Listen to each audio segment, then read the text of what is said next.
Welcome to another life-transforming episode of It's Time. Thank you for inviting us in your home, car, hotel room, or prison cell. It's time for healing, restoration, truth, repentance, and deliverance. Open your heart and prepare to receive inspiration and revelation. It's time. Hello, world. Welcome to another telecast of It's Time, brought to you by Eden's Garden, an assisted living facility located in Palm Bay, Florida, a place where dignity is restored and safety is promoted. Today we want to talk about the power of forgiveness. A few episodes ago, we talked about unforgiveness and its side effects. Today we want to talk about the power of forgiveness. And today with me is Minister Veronica Davis. You've heard the story about Stephen when he was being stoned to death. His last words were, "Father, forgive them. They know not what they have done." Jesus, the same, when he was being crucified, those were some of his last words. "Father, forgive them. They know not what they have done." Today, my guest is the epiphany of the power of forgiveness. Let me ask you this question. If you have a house, let's say, and you decided that house is your retirement plan, you bought that house maybe for 100 and something thousand, and over time it values 650, 700,000. But in the middle of it, someone walked in and sold your home for less than half of that. Now you are left without a home and you're left penniless. What would you do? Will you forgive? Let's find out. Welcome again, Evangelist Veronica Davis. This situation is very touchy, very sad, but you modeled forgiveness in its true form. Yes. We spoke, and I know about your home in New York, and that home was sold. Let me ask you, how did you find out that your home was up for sale? Well, I went to New York because I had a home in Florida. So I went to New York because the one in New York was my retirement money. So I was watching the market and I knew that the price was going up. But however, when I went to New York to have the house put on sale, and when the real estate run it through, she said, "Your house is in contract." I said, "No, it's not. Cannot be." Just to find out that my daughter said that it was in her name and she got into some problem where she had too much credit out and her job is a federal job. So she was saying that I had to get the house out of my name. So I know you said I shouldn't, but I did it anyway. Mm-hmm. And I said, "You're killing me. You're killing me." Mm-hmm. And so that's how I found out. Mm. And what was your initial reaction when you get this devastating news? How did you handle it and not lose your mind? I couldn't handle it. That was difficult to handle because I am through working.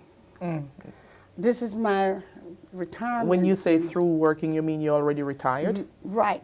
I'm retired and I'm, depending on this, and I was, anxiety took me, crying, stressed. It tore the family apart. Mm-hmm. It was a lot that the family went through. Sisters don't want to talk. Hatred stepped in. I was hurting. She disappears and trying to run away from the scene after everything. And I even had to take her to court in order to see what I could gain, because someone she was having a relationship told her it's hers, so she can do what she wants and I can't do nothing. So that we're only using her, and I think he was there for the benefit of what he could get from her. She didn't have the knowledge enough. You know, the enemy comes in and he creeps in like a snake. Let's rewind a bit for those listeners who are watching or listening and a bit confused. How can someone sell your home?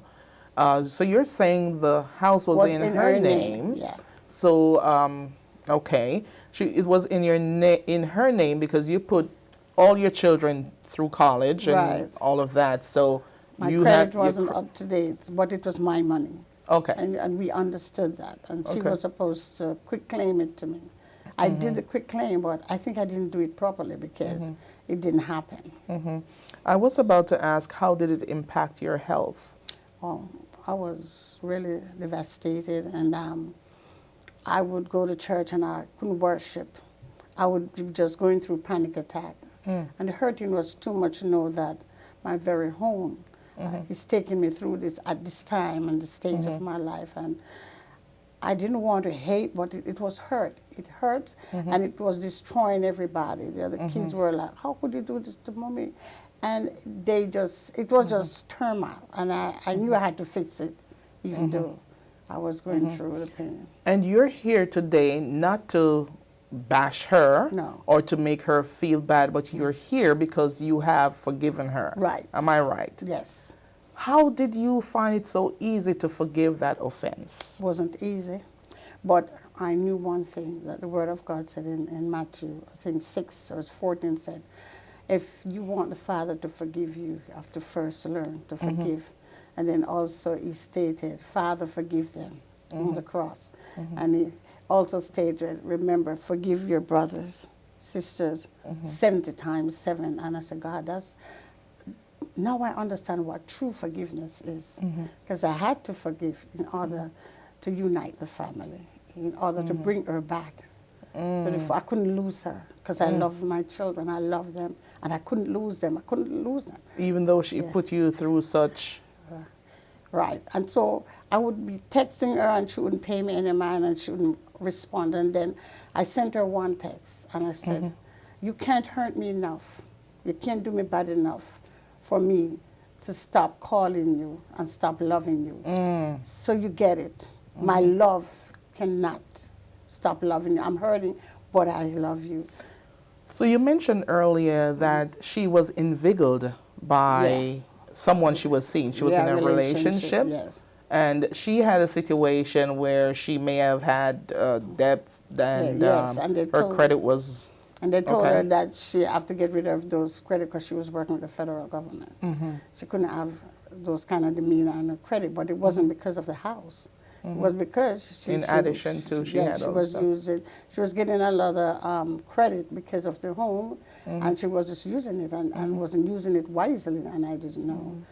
And of course, a bad relationship. So how do you know that you sincerely forgive her? Oh yes, I have, because she is supposed to be my Elisha.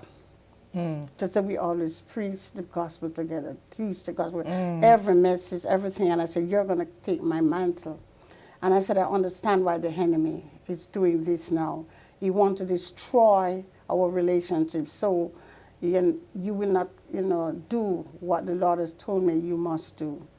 And so, I forgive her. And we start to, she answered me at one time, and I started to tell her, I love you. In spite of what we're going through, it hurts, but I love you and I have forgiven you, and we must come back together. So even though you were saying, I love you, you were still in pain? I was in pain, but the moment that she started corresponding back, I knew that I didn't lost all hope, because I didn't want for her to, because of what she done, to just disappear and said, I'm done now because they all hate me. I'm trying to tell her that I loved her. And through the love, I forgave her. And the kids said, Mommy, you can. I said, yes, it's my house. And if I can forgive her, you forgive her. I want to bring back the unity, because we had unity. And they don't want anything to do with that. I said, no. And I prayed and I prayed. And God really bring the family back together. You mentioned to me that, yes, you miss your home, but your daughter is more important than things. Yes, yes. I liked that. When you said that, it moved something in me, Yeah. that things are important, but not as important as your flesh and blood. Yes. And her soul was important. Her soul. Yes. And my soul is important. And I said, it doesn't matter. The Lord just opened my eyes and said, you know, sometimes we may have gods, and we don't realize that we're worshiping God. Because taking this home, yes, the Lord give it to you, but it shouldn't have meant that much that you threw up everything because of that. Because God is a provider. And When He's you a mention keeper. that your soul is important, what Yeah. do you mean? I couldn't let unforgiveness and steal my soul. I worked too hard to stay in the presence of God.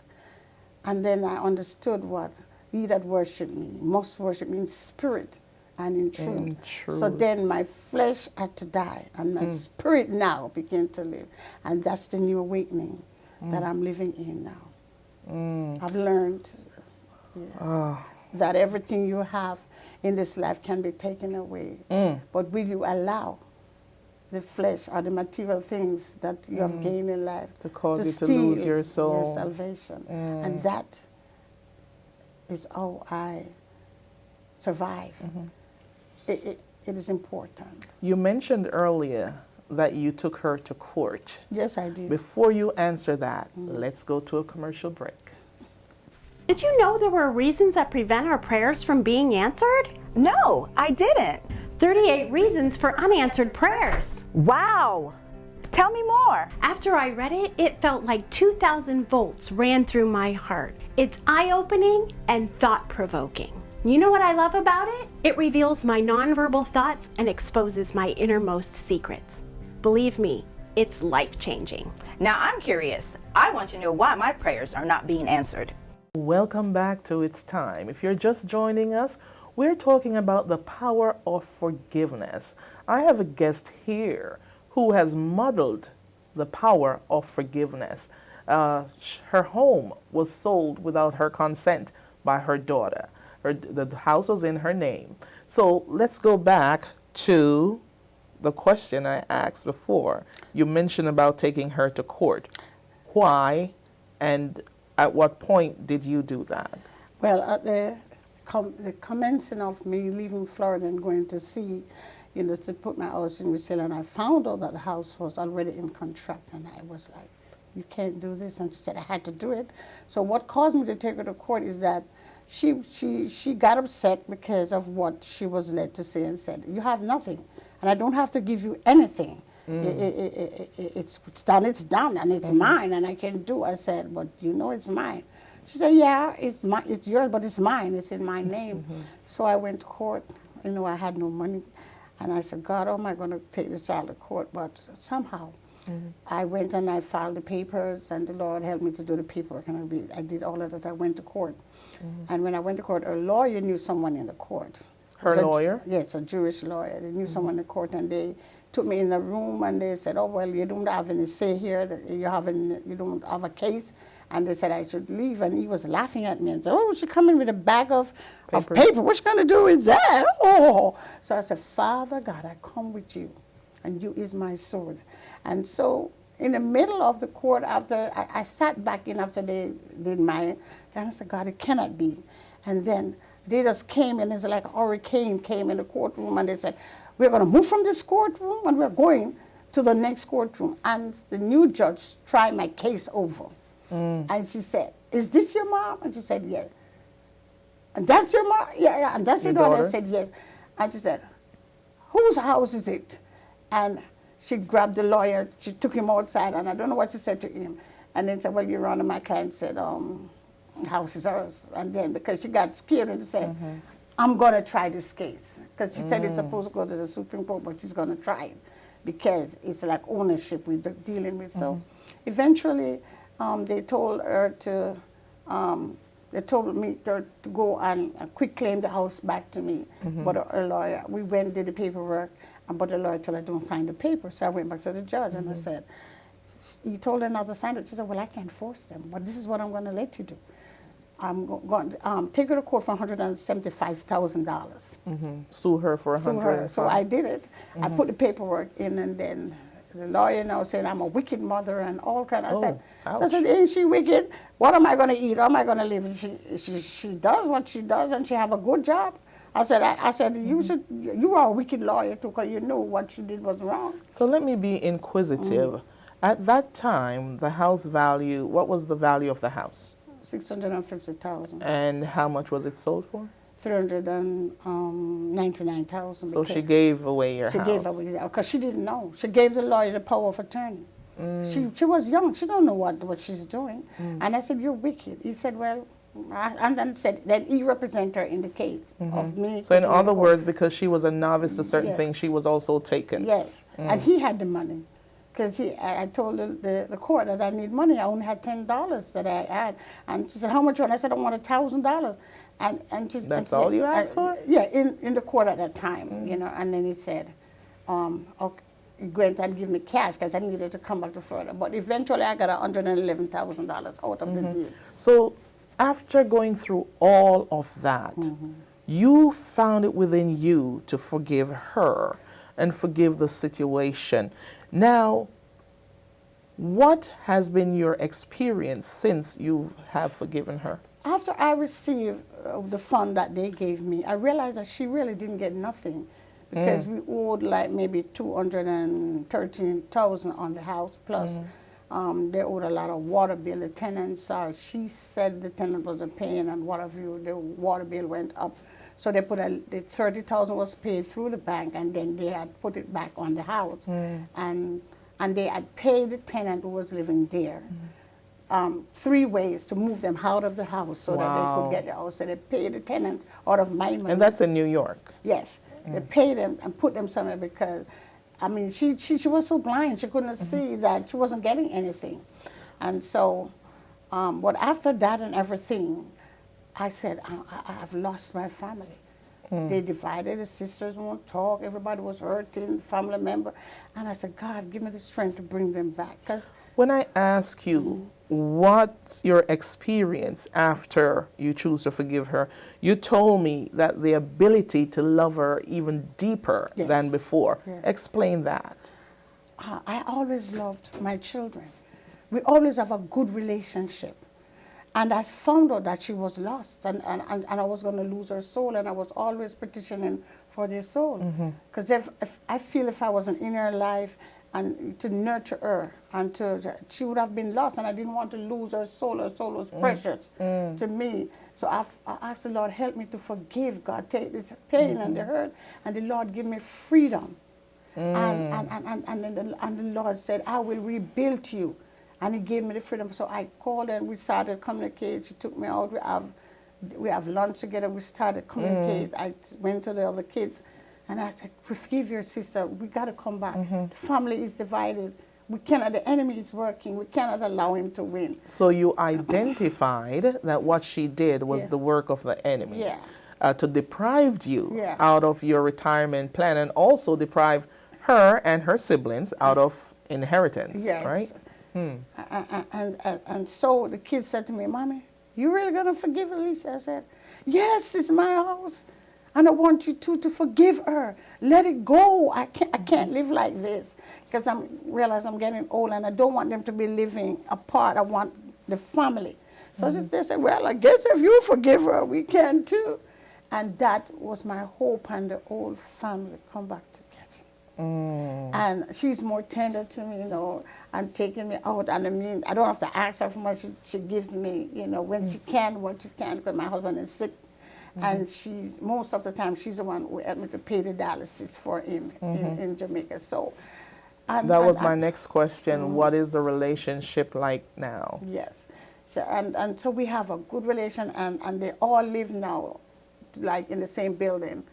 Well, not all. The last one. So are they paying rent now? Yeah, they're paying rent, but she. To someone else, and she was living in your home before. But I made right? sure before I returned home to Jamaica, I said, "You're gonna come and buy a house," in Florida. She said, I said, yes, you're going to come and buy a house. But I was saying to myself, and I'm going to live in that house.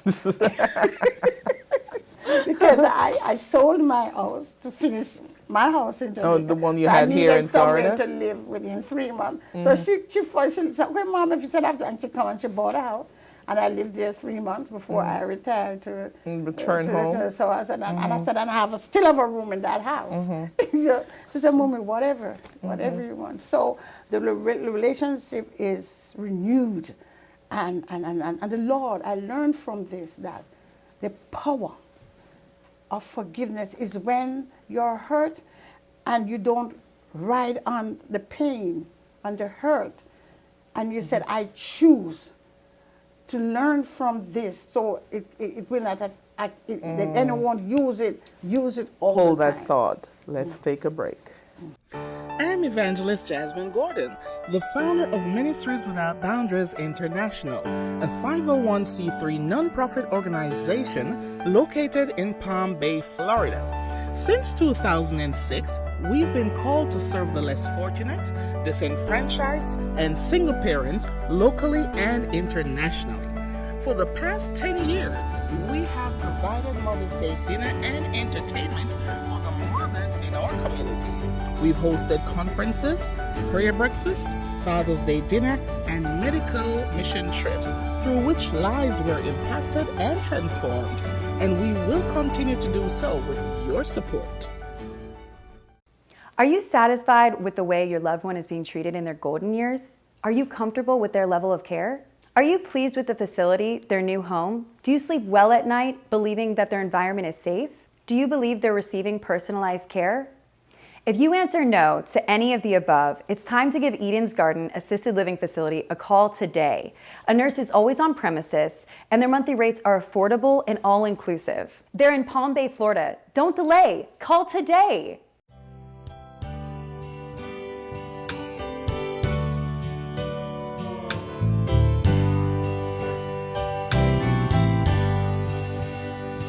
If it's on the battlefield where I finally found your will, Lord, then that's where I long to be.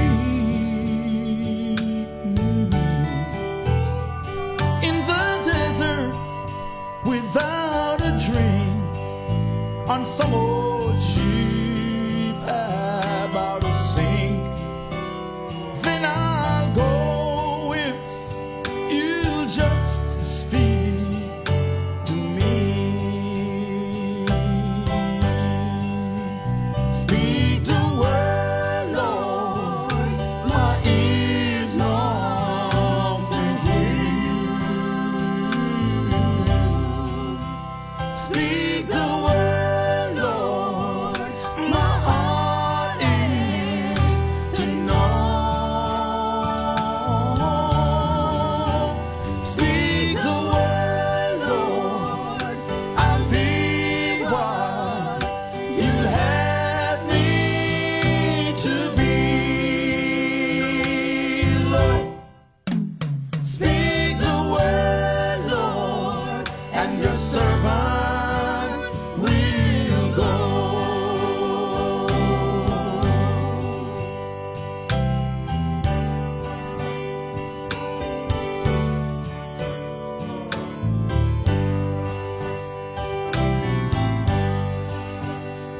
There's been times that I've complained when life rubs against the grain, and I recall those times you took me down to my knees.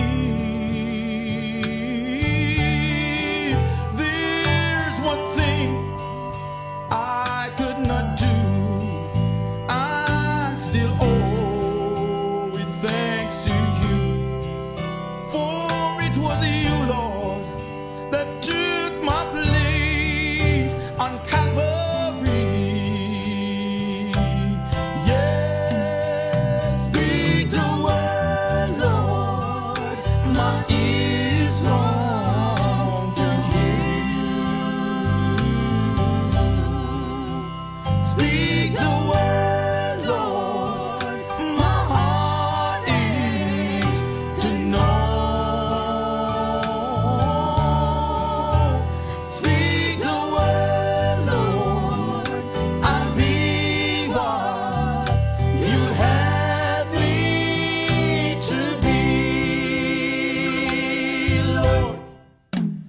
Speak the word, Lord, and your servant will go.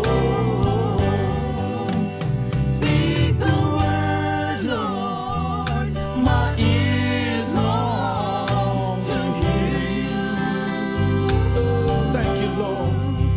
Speak the word, Lord, my heart aches to know. Speak the word, Lord, I'll be what you'd have me to be, Lord. Speak the word, Lord, and your servant will go. Speak the word, Lord, and your servant will go. I'll go.